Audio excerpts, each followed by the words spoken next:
Ria diligently exercises each morning. Shashank is training hard to be India's Arnold Schwarzenegger. Mr. Chadda too has realized the importance of keeping fit. But do these people know that their health is under attack from POPs? POPs? POPs? Is it some kind of a new thing that you've launched? POPs? Is this some kind of a game you're playing or what?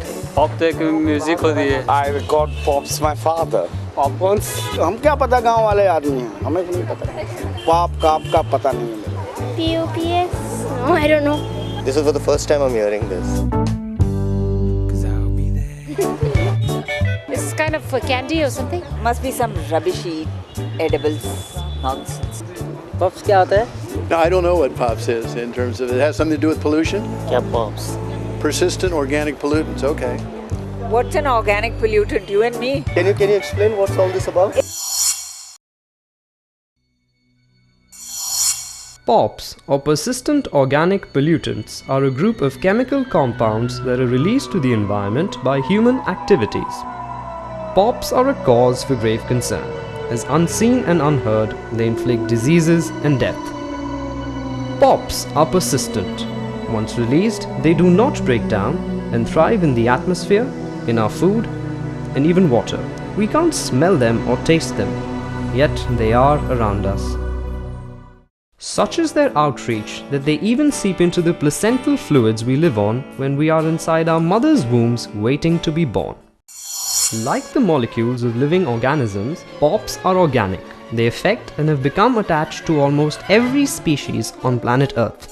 Widely found in our surroundings, 12 chemicals in the POPs family have been identified for early phase-out. These are the dirty dozen. Aldrin is used for pest control, particularly against termites, and so are dieldrin, chlordene and heptachlor.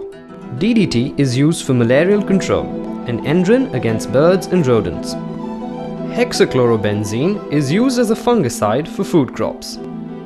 Mirex is a pesticide used against fire ants and other such insects. Toxaphene is used as an insecticide on cotton, fruits and cereal grains. While PCBs are widely used in electrical transformers and as additives in paint and plastics, dioxins and furans are byproducts of incineration, industrial processes and automobile emissions.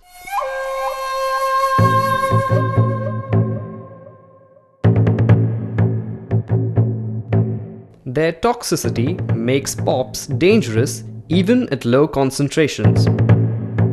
In the 1960s, when eggshells of birds began thinning and species like the bald eagle were nearly driven to extinction, the disastrous effects of POPs dawned on the world. Grains contaminated by POPs like DDT had led to this situation. Imagine losing your lives to an enemy you have no control over and no idea of.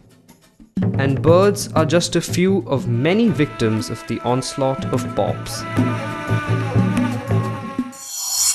Exposure to POPs can cause serious health anomalies to both human beings as well as wildlife. Many of the compounds classified as POPs are used as pesticides. Once released into the environment, they cycle for years between air, water, soil, and living organisms and put our lives at risk. Another feature of POPs is bioaccumulation, which simply means an increase in the concentration of a chemical from the environment to an organism. Marine life has had to suffer serious consequences because of this phenomenon. Particularly the beluga whale and dolphins who face immediate danger of being extinct. The dirty dozen not only affect the local environment but also circulate globally. This feature of long-distance transport means that even if they're released in a remote country, POPs will surely reach us and our surroundings, and that too sooner than later. A case in example being the Arctic region, which is far removed from places where such chemicals are used and produced, but its inhabitants and wildlife are being impacted adversely from the effects of POPs. Even a mother's womb isn't the safest place anymore, as POPs have been found to deposit in the fatty tissues in the placenta. and the fetus, which derives its nutrition from the placenta, unknowingly gets exposed to the toxins of POPs.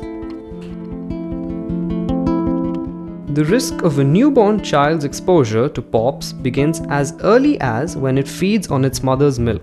Recent studies have shown that even breast milk contains alarming amounts of DDT that may prove harmful to the development of the young child. The impact of POPs may not be immediately visible, but it manifests over generations. Exposure to POPs leads to extensive and often irreversible damage. POPs potentially contribute to many of the modern-day diseases that claim lives and lead to degeneration. Cancer, central and peripheral nervous system disorders, lowered immunity, and interference with child development being just a few of them. Production and generation of POPs can be traced to the Industrial Revolution. At a time when the world watched with wonder the marvel of machines and industry, POPs were freely pumped into the environment without a thought to the complications that might arise due to them. During the Second World War, as a part of the warfare, a host of deadly chemicals were developed and used indiscriminately. Thousands of synthetic chemicals were also introduced into commercial use, and these too added to the stock of POPs. DDT, perhaps the most infamous of POPs, was widely used during the war to protect soldiers and civilians from malaria, typhus, and other diseases spread by insects. Even though protests in the past led to a ban on POPs, stockpiles of chemicals still lie in various places unused and unattended. These stockpiles leak chemicals back into the environment and pose a grave threat, especially to communities living near them. When we burn waste, especially plastics and PVC, it is we who release POPs to the environment. POPs are also born when medical waste is incinerated in hospitals. Even routine uses, like an inadvertent use of bleached paper, adds to the list of sources that cause formation of POPs. Industrial processes like metallurgy and smelting release POPs. Cement kilns are one of the largest sources of POPs. What greater irony than the fact that cement used to build many a dream house exposes us to the danger of POPs. POPs like PCBs can also be found in transformer oil used in old transformers and capacitors. Leakage of the oil or its reuse by people for personal use are possible causes of exposure to POPs. To tackle the POPs menace, in 2001, representatives of concerned nations from across the world came together to draft the Stockholm Convention on Persistent Organic Pollutants. They pledged to fight POPs together by banning the manufacture of and phasing out the usage of the dirty dozen to begin with. This was the first step of the many that have to be taken before we can stop POPs. India ratified the treaty in January 2006, but concrete steps are yet to be taken. By convincing the government to pull up its socks and intensify the fight against POPs, we can strengthen the efforts of the international community that is engaged in the battle against POPs. Anything I can do for eradication of POPs now that I've understood the short term, I would love to do something for that. At an individual level, We really have the power to make a Huge difference. Just by being extra careful. If we reduce the waste sent to the local municipal bin, lesser will be the waste disposed of in the landfill, and this will decrease the amount of POPs generated. Reducing chemical dependence is another way out. Healthcare institutions can adopt non-burn technologies to manage their waste.